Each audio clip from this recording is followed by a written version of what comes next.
ఇప్పుడు గుజరాత్‌లో రాహుల్ గాంధీ కొన్ని కీలక వ్యాఖ్యలు చేశారు. ఏంటంటే కాంగ్రెస్‌లో కొంతమంది బీజేపీ కోవట్లున్నారు.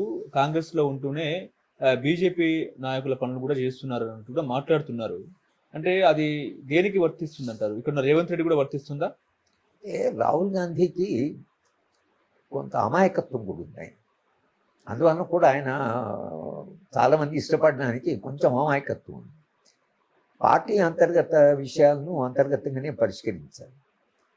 కానీ మీరు పార్టీకి అంతర్గతంగా ఉండే విభేదాలని మీరు పబ్లిక్గా స్టాండ్ తీసుకుంటే, మీరు జాతీయ స్థాయిలో కీలకమైన వ్యక్తి, మీరు గుజరాత్కి వెళ్ళి మీకు అంతర్గతం ఉంది బీజేపీ వాళ్ళు మా పార్టీకి వచ్చినట్టు వస్తే మీరే కదా రాణించింది, ఎవరో మీకు తెలియాలి కదా. అది పార్టీ అంతర్గతంగా మాట్లాడుకొని వీళ్ళకుండే సమాచారం బట్టి ఎవరెవరు భారతీయ జనతా పార్టీకి క్లోజ్గా ఉన్నారు, భారతీయ జనతా పార్టీ సంబంధించిన వాళ్ళు ఎవరెవరు పార్టీలోకి వచ్చారు అనేది అది అంతర్గతంగా పరిష్కరించుకోవాల్సిన సమస్యని ఆయన ప్రజా మధ్య తీసుకొచ్చాడు.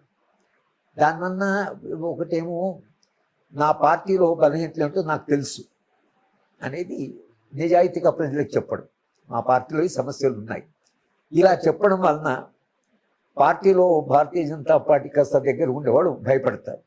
అంటే వాళ్ళు జాగ్రత్త పడతారు, ఇది ఎక్కడో పోయేట్టుగా ఉంది, మా మీద ఒక వాచ్ ఉందని. అది పబ్లిక్గా కరెక్టింగ్, అంటే పార్టీలో ఉండేటువంటి బలహీనతను పబ్లిక్గా చెప్పి దాన్ని కరెక్ట్ చేయడం అదొక పద్ధతి. రెండవది పార్టీలో అంతర్గతంగా చర్చించి సమాచారం సరిగ్గా దగ్గర పెట్టుకొని ఫలానా వాళ్ళు కాస్త అటువైపు మొగ్గుతున్నట్లుగా ఉంది, వాళ్ళని కాపాడుకోవడం ఎట్లా, వాళ్ళ విషయంలో మనం జాగ్రత్తగా ఉండాలి అనేది రెండవది. ఆయన పబ్లిక్ మార్గాన్ని చూజ్ చేసుకున్నాడు. ఈ wants to correct A private problem, private అంటే వాళ్ళ పర్సనల్ ప్రాబ్లం పబ్లిక్లీ. ఆ పద్ధతి పనిచేస్తుందో లేదో తెలియదు, ఆయన అది ఒక మెథడ్గా ఉపయోగిస్తున్నాడు. నాకు కూడా కొన్ని ఆశ్చర్యం వేస్తుంది పార్టీ విషయాలు. మరి ఆయన పార్టీలో అంత కీలక నేత కూర్చొని ఆయన వాళ్ళ ప్రెసిడెంట్ ఎవరైతే ఉంటారో మరి వీళ్ళ విషయంలో మనకు సమాచారం ఇలా ఉంది, మరి దీన్ని మనం కరెక్ట్ చేసుకోవాలి అని చెప్పడము, అది ఒక రకంగా పార్టీని మేనేజ్ చేయడం. కానీ ఆయన గుజరాత్ పోతూనే ఈ మాట అనిపోయాడు. చాలామంది బీజేపీ సంబంధించిన వాళ్ళు మన పార్టీ ఇప్పుడు దేశవ్యాప్తంగా భారతీయ జనతా పార్టీని అభిమానించేవాళ్ళు లేదా పార్టీ ఆ రాజకీయాలు కొంత దగ్గర అని అనుకున్నవాడు కాంగ్రెస్ పార్టీలో చాలామంది మిగతా రాష్ట్రాల్లో కూడా ఉండొచ్చు. అది మీరు పార్టీ ఇష్యూ కదా, అది కాంగ్రెస్ పార్టీకి సంబంధించిన పార్టీ అంతర్గత విషయం అని దాన్ని మనము పబ్లిక్ డిబేట్ అనేది. అది ఇప్పుడు తెలంగాణకు మీనాక్షి నటరాజన్ వచ్చినారు, వచ్చుడితోటే తీన్మార్మలను సస్పెండ్ చేసినారు. ఇప్పుడు అదేవిధంగా కొనసాగితే రేపు మాపు కూడా రేవంత్ కూడా మార్చేస్తారనేది చర్చ నడుస్తుంది. ఒకవేళ రేవంత్ రెడ్డిని మార్చేస్తే ఏంటి సార్ పరిస్థితి? రేవంత్ రెడ్డి ఏమంటారు అంటే మీనాక్షి నటరాజన్ కూడా వచ్చినారు, వచ్చేతోనే తీన్మార్మలను సస్పెండ్ చేసినారు. ఆ తర్వాత చాలా మంది అంటున్నారు ఏంటంటే సీఎంని కూడా మార్చేస్తారు తెలంగాణలో అన్నట్టు కూడా మాట్లాడుతున్నారు.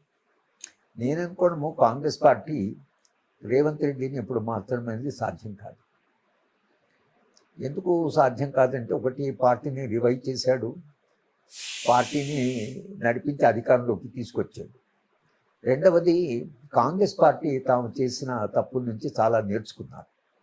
ఇలా ముఖ్యమంత్రులను మార్చడము, తర్వాత మార్చడం వలన వాళ్ళకు జరిగిన నష్టం ఏదైతుందో దేశవ్యాప్తంగా వాళ్ళకు ఒక అనుభవం ఉంది. ఆయన ముఖ్యమంత్రిగా మార్చడం వలన ఏమి ప్రయోజనం వస్తుంది కాంగ్రెస్ పార్టీకి?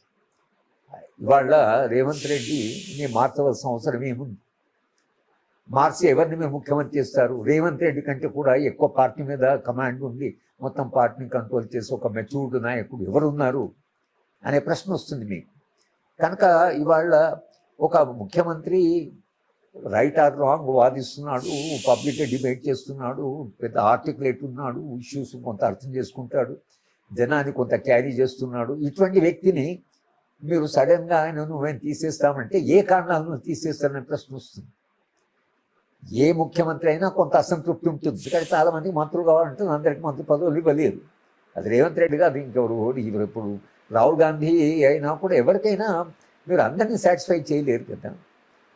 కనుక నేను అనుకోవడం రేవంత్ రెడ్డి కొంత కన్సాలిడేటెడ్, పబ్లిక్ కూడా కొంత ఆయన పట్ల కొంత అభిమానం పెరిగింది. కనుక నేను అనుకోవడము రేవంత్ రెడ్డిని ఈ దశలో మార్చడం అనేది కాంగ్రెస్ పార్టీకి ఇది సూసైడల్ అయిపోతుంది. కానీ ఇప్పుడైతే మార్చరు, ఇంకా 1 or 2 years అయిన తర్వాత ఎన్నికలు దగ్గరకు వస్తున్న కొద్దీ డిస్కంటెంట్మెంట్ చాలా పెరిగి అటువంటి పరిస్థితుల్లో ఏం నిర్ణయం తీసుకుంటావు. కానీ నేను అనుకోవడము రేవంత్ రెడ్డిని మార్చడం అనేది కాంగ్రెస్ పార్టీ ఇప్పుడున్న పరిస్థితుల్లో అది సాధ్యం కాదని నేను అనుకుంటున్నాను.